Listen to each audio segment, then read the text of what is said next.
LA minister గారు కనుక intervene కాకపోతే నాకు చెప్పాల్సిన అవసరం లేదని ఇప్పుడు చెప్పక తప్పట్లేదు either LA minister is misleading the house or deputy chief minister is misleading the house. ఎందుకంటే మొన్న deputy chief minister garu union బడ్జెట్లో మనకు డబ్బులు రాలేదు, మూసీకి డబ్బులు అడిగినామంటే ఇక్కడ నుంచి కొంతమంది అడిగారు మీరు డిపిఆర్ ఇచ్చారా అని. వెంటనే ఆయన ఒక పుస్తకం చూపెట్టి మేము డిపిఆర్ కూడా సమర్పించాము, మాకు డబ్బులు ఇవ్వలేదన్నారు. ఇప్పుడేమో ఎల్ఏ మినిస్టర్ ఏమంటున్నారు, డిపిఆర్ ఇంకా తయారు కాలేదే అంటున్నారు. మరి వాళ్ళకే పొంతన లేదు ప్రభుత్వంలో. నేను ఒకటే అంటా ఉన్నా అధ్యక్ష, ఎన్ని వేల కోట్లు డిపిఆర్ అయినాక పెట్టండి, హౌస్లో పెట్టండి, డిపిఆర్ మొత్తం అయినాక పెట్టండి, చర్చ పెట్టండి. వెంకటరెడ్డి గారు కూడా అన్నారు మీరు అడ్డుకోవద్దు, మాకేం లేదు సార్, 1,50,000 కోట్లు ఖర్చు అయినా సరే మీరు చేయండి, we welcome it, we're not opposing it. All we're saying is clarity ఇవ్వండి. ఇది నేను చెప్పలేదు సార్, ఇది ముఖ్యమంత్రి గారి స్టేట్మెంట్. నేనేదో ప్లకార్డులు తీసుకురాలేదు శ్రీధర్ బాబు గారు, ముఖ్యమంత్రి గారి ప్రకటన తీసుకొచ్చినా. అది కూడా ఆంధ్రజ్యోతి పత్రికలు ఏం రాసిండ్రు, 1,50,000 కోట్లతో మూసీ అభివృద్ధి అనే హెడ్డింగ్తో ఆంధ్రజ్యోతి పత్రిక రాసింది.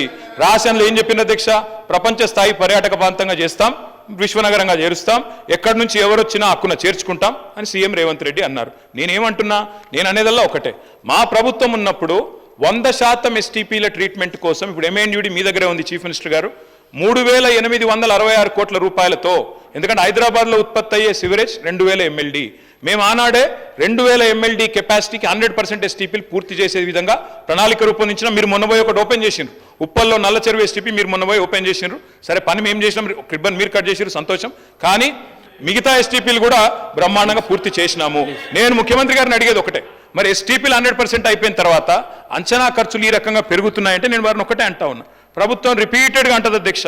ఏమంటారు అధ్యక్ష వీళ్ళు, కాళేశ్వరం ప్రాజెక్టు 1,00,000 కోట్లు ఏటీఎం అయిపోయింది అని మాట్లాడతారు అధ్యక్ష. గల్లీ నుంచి ఢిల్లీ దాకా ఒకటే లొల్లి అధ్యక్ష. నేను వారిని అడుగుతున్నా అధ్యక్ష, మరి 18 లక్షల ఎకరాలకు నీళ్ళిచ్చే కాళేశ్వరం మీద 94,000 కోట్లు ఖర్చు పెడితే గగ్గోలు. ఉత్తమ్ కుమార్ రెడ్డి గారేమో 1,47,000 కోట్లు ఖర్చు అవుతుంది కాళేశ్వరం. 18 లక్షల ఎకరాల స్థిరీకరణ, 18 లక్షల ఎకరాల కొత్త ఆయకట్టిచ్చే ప్రాజెక్టుకు 1,47,000 కోట్లు అయితేనేమో గగ్గోలు పెడతారు.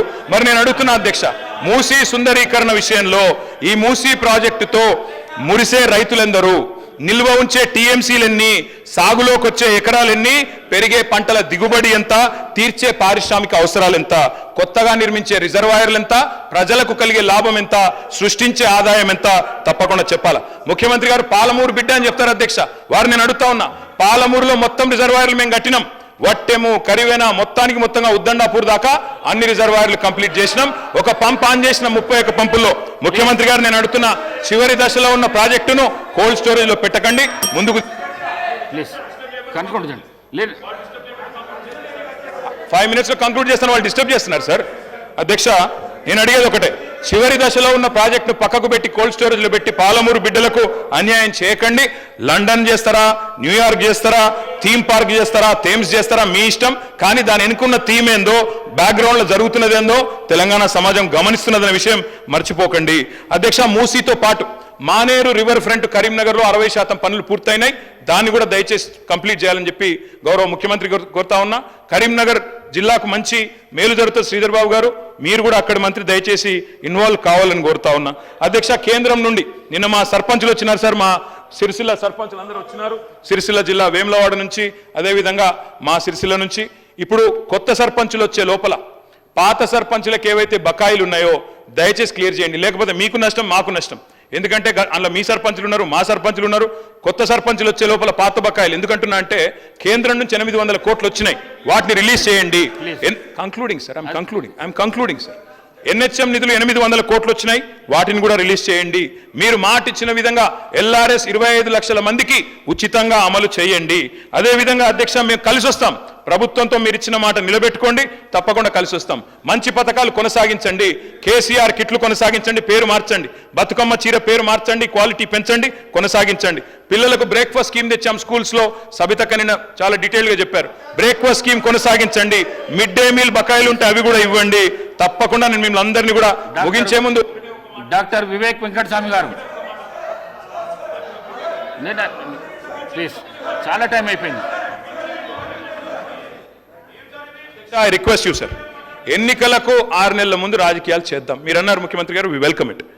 మిగతా 4.5 ఏళ్ళు నిర్మాణాత్మక ప్రతిపక్షంగా మా పని మేము చేస్తాం. ప్రజలు మీకు అధికారం ఇచ్చారు, చిన్న వయసులో మంచి చేయండి, ప్రజాస్వామ్యంలో ప్రజలకు సేవ చేసే అదృష్టం మీకు కలిగింది. తప్పకుండా we will support you sir. కానీ దయచేసి మేము మా పార్టీ తరఫున ముగించే ముందు చేసే విజ్ఞతల్లా ఒకటి, మా మీద కోపం ఉంటే మమ్మల్ని తిట్టండి, కానీ తెలంగాణ కోసం దయచేసి కలిసిమెలిసి కలబడి నిలబడి పోరాడిన పార్టీని అవమానించకండి, ఉద్యమంలో ఉదయించిన మా పార్టీని అవమానించకండి. కొట్లాట అనేది మా డిఎన్ఏలో ఉంది, తప్పకుండా కొట్లాడతాం ప్రజల పక్షాన. ప్రధాన ప్రతిపక్షంగా మీరిచ్చిన ఒక్క మాట కూడా ఎక్కడ మోసం జరిగినా తెలంగాణ ప్రజలకు మౌనం వహించం, సహించం, భరించం. ప్రాంతం వాడు మోసం చేస్తే ఈ ప్రాంతంలోనే పాత్ర పెడతామన్న కాళోజీ మాటలు వారికి గుర్తు చేస్తూ జై తెలంగాణ.